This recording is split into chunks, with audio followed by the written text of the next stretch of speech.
lives a fake life to have people that you don't know say nice things about you on Twitter. It doesn't make one bit of difference, and it's not real anyway.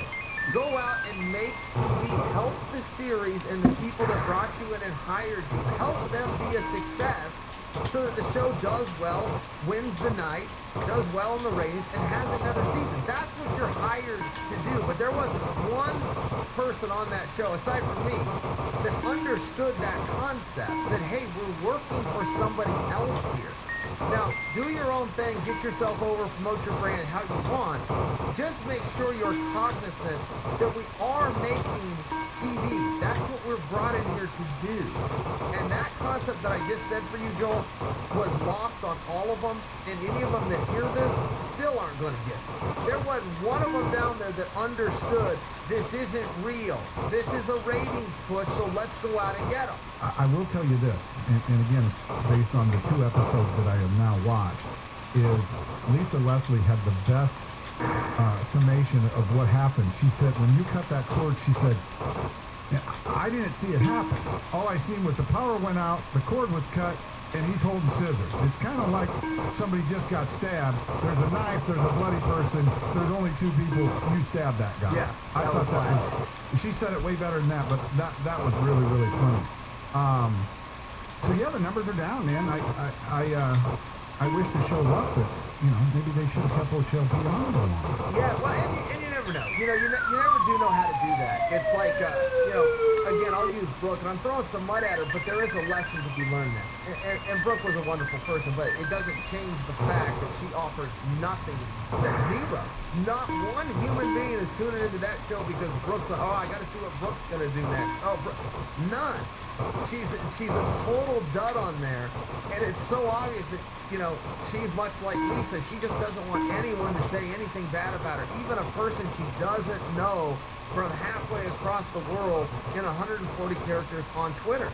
And I see so many people get like that. You got a little bit like that when we were doing the Nick phones. You're like, hey, come at me with a mean tweet and I'll give you a Nick phone, and pretty soon you started blocking people. It's a process. Yeah, it is a process. I'm not bagging on you for doing it. This is just a real part of human psychology where social media is very effective in that it is social. You go on there and it's to socialize and be part of something. And that's a concept that I didn't fully get because we didn't have that when I was a kid. Kids are getting bullied now on social media. I can't relate to it. I'm looking back going, well, yeah, so what? Kids are mean to kids. But it's a real thing. I'm missing that because I didn't grow up with it. But when I watch an adult, a privileged, crowned-up celebrity, get their feelings hurt on social media, I scratch my head when I'm, watching Lisa send off. I just hope everybody loves me. It's like, yeah, man, it's clear that's all you did here.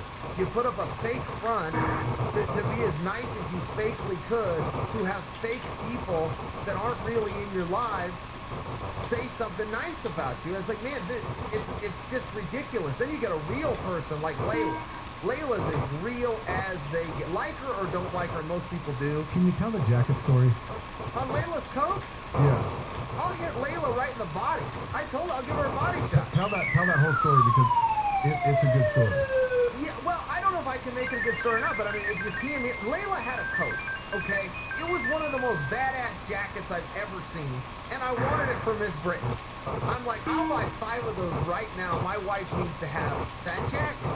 So there is something about Layla that is somewhat intimidating to all the contestants. We're like, I got the same thing from the guys, but she got the same thing from the girls.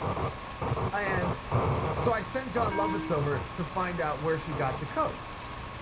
So, for whatever reason, Layla gets it.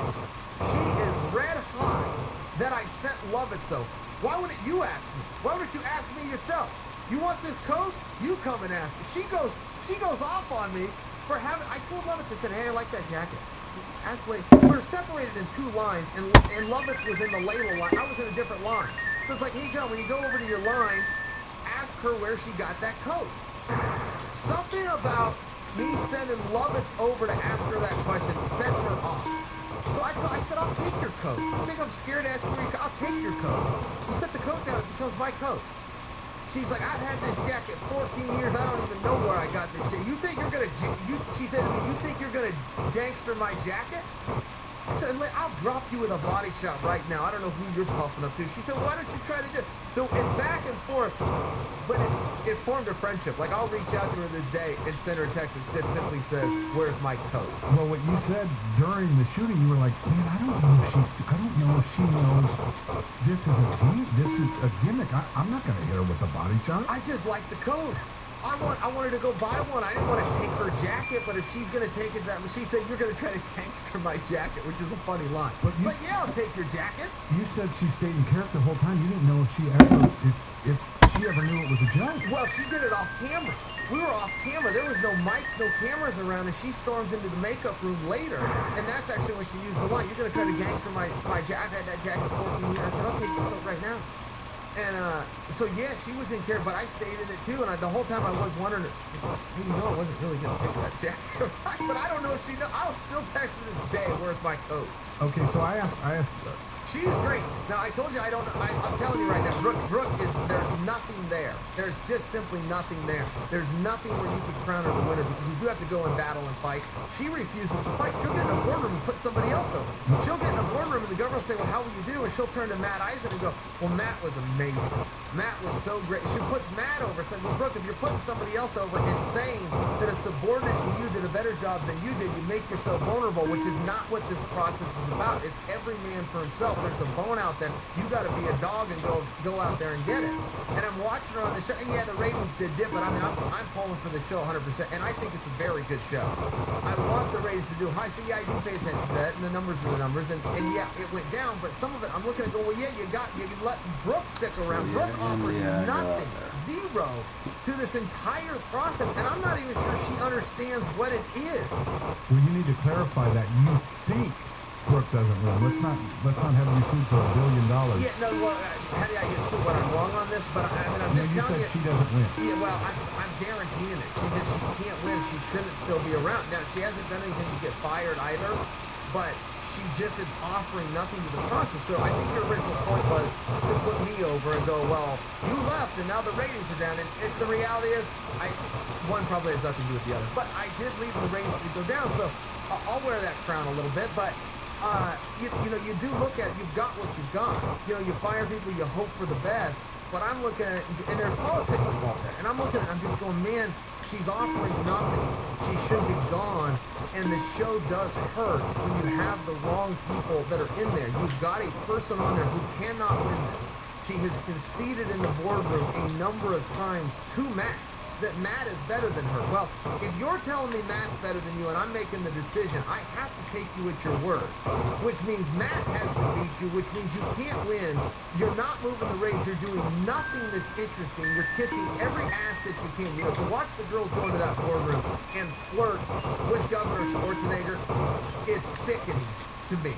It's every man for the only female that we have that doesn't flirt and smile with the governor is Layla. Layla's real, and Layla might be my new pick. I don't know. I thought that Carson was also a big threat, but he went home. But to watch Lisa go out and watch her as her sign-off goodbye of, I just hope everyone loves me, it's like, God damn it, why didn't you tell us this in rehearsal and we could have just scratched you from the list? Okay, your two favorite people. I wouldn't give a damn if any of them like me. It's a ratings thing. What are the ratings and what's good for TV? What's good for the franchise that hired you? You just think everyone likes it. Well, nobody does for one, but now, even if I don't like you, I can still respect you. Now I can't respect you. When you tip your hat and show your hand that I'm just on here so people say nice things about me on Facebook, now I don't even respect you. Okay, your two favorite people on the show. Oh, John Lovitz and Layla Ali, and there was a lot of favorites. Matt is awesome. Vince Neil was great. You want to know who was great? That was a bit of a surprise. Boy George, very fun to be around. I didn't get to know Snooki very well, but also very nice. Wrong atmosphere for her. She took herself out of it and said as much. She goes, look, this isn't for me. But was a very nice person. And then Carrie, I didn't even get to meet. I don't even think I got to say hello to her. And, she was the first one gone, and we were on separate teams. But I don't even think in any of the socials or anything that we crossed each other's paths. So, a lot of really really good people. I could really see it. Ricky was a great guy. But John Lovitz, when you're around a comedian making you laugh all day long, how do you beat that? And then when you have Layla, who I respect, as a person going, she's going to have to ruin that. She's going to have to do something to make me not respect her. And she didn't do it. She was great. All right, let me ask you this, or speak on this. I've noticed in the 2 episodes that I've watched, which is actually 4 episodes, because they're 2 hours, people are getting tired. Because now at this point, you guys have been there 8 weeks? Yeah. Okay, so you've been there 8 weeks. You're basically hostage in your hotel. I can tell some people are getting tired. Did you feel that? Yeah, people did get tired. Vince Neil took himself out as well and said as much. He came there for a charity. He had set the record, I believe it was number 2, raised $778,000. Incredible accomplishment. And it's a simple law of biology. Anything that's red hot can only cool off. So Vince was red hot. He achieved his goal. He got his charity out there, and he got them funded. I mean, that will fund his charity for about 3 years off of their numbers, or allow them to grow. Bottom line is he was a huge success, but once his mission was accomplished, he was the first to tell you, my mission here is. All right, last question. Layla and Lovitz on top of a burning building. You can only say one. Who stays? I'm out. No, you can't be out. Well, no, I didn't agree to be out. No, if I'm playing the game, I can't be out. But I didn't agree to play the game. But they both really were very equal. And I think that a number of people there were. You've also got your jerks on the crew, right? And people, I would be in the jerk crew. But I'm not making TV. I understand what we're doing here. Some people didn't even understand. Some people had never watched the show before.